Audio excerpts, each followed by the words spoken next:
Welcome back. I'm Tiffany Meyer. Today, President Trump renewing his criticism of birthright citizenship as the Supreme Court prepares to hear oral arguments on Wednesday.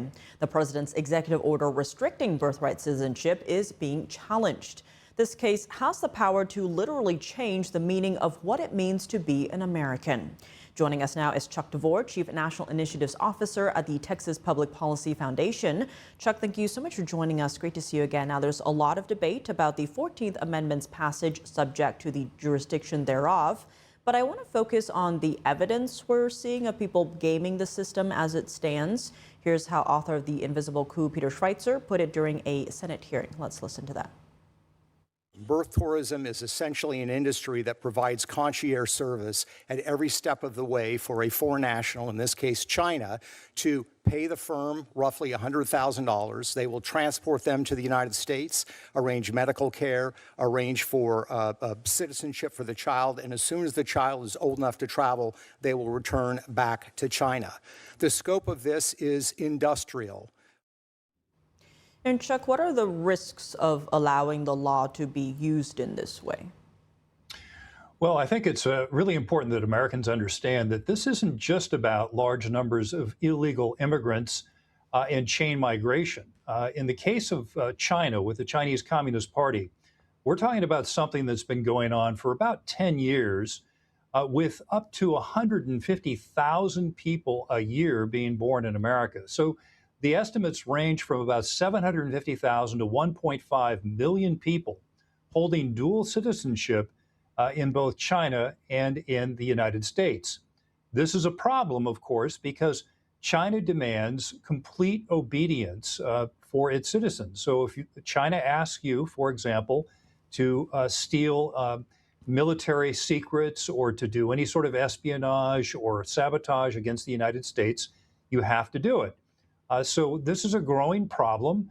It's also connected to birth tourism. So in other words, once that person turns 21, they can sponsor people potentially and bring them into the United States. So this is a big problem, and I'm glad that Congress is finally beginning to grapple with it. Now, expanding on your point, based on some of his collected data, Schweitzer estimates that roughly 1 million quote-unquote U.S. citizens are being raised in China today. Now, these are people who could freely come to the U.S. and vote in elections, local, state, federal. Your reaction to that? Well, yeah, and that's just the tip of the iceberg because, of course, we're also dealing with espionage. We're also dealing potentially with warfare. And it's important to understand that warfare takes many different forms. China has been quite adept in laying out their unconventional or unrestricted warfare concepts for decades now. So it's very important that we get a handle on this and we figure out how to reduce it regardless as to what the U.S. Supreme Court rules.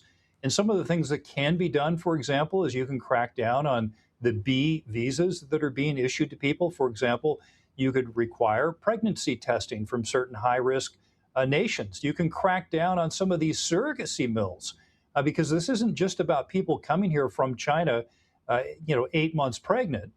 This is also about contracting for people to give birth here in America who are American citizens and are being paid to give birth to babies. So these are some of the things that we can crack down on. In addition, we need to have a one visa, one nation proposal.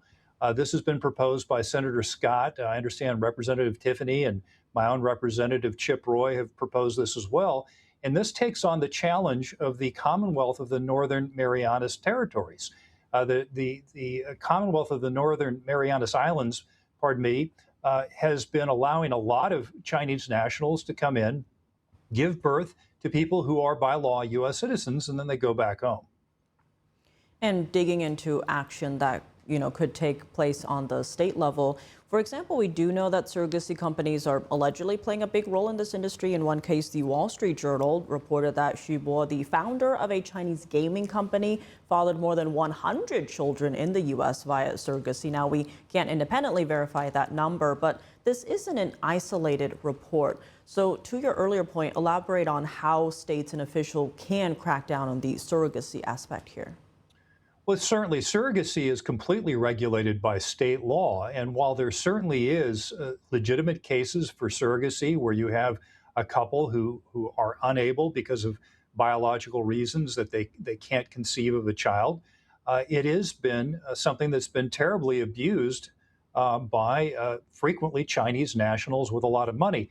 Now, let me say there is one aspect of this that isn't completely malevolent, at least from the Chinese standpoint, and that's the fact that there are a lot of Chinese with money who are trying to shelter their money. They're trying to give their children better opportunity than they would have if they were purely a Chinese citizen.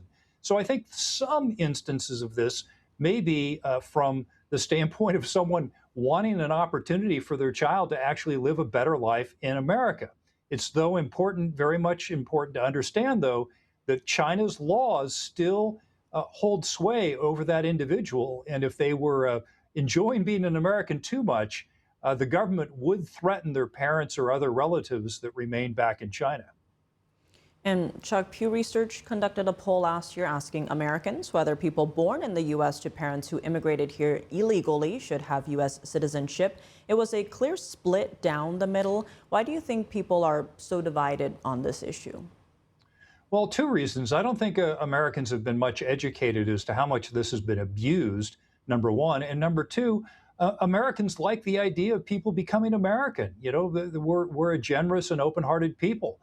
So until they're presented with clear evidence of the dangers and the abuse of this process, it's going to remain a split like you see in that poll. Well, Chuck DeVore, thank you so much for joining us. Thank you.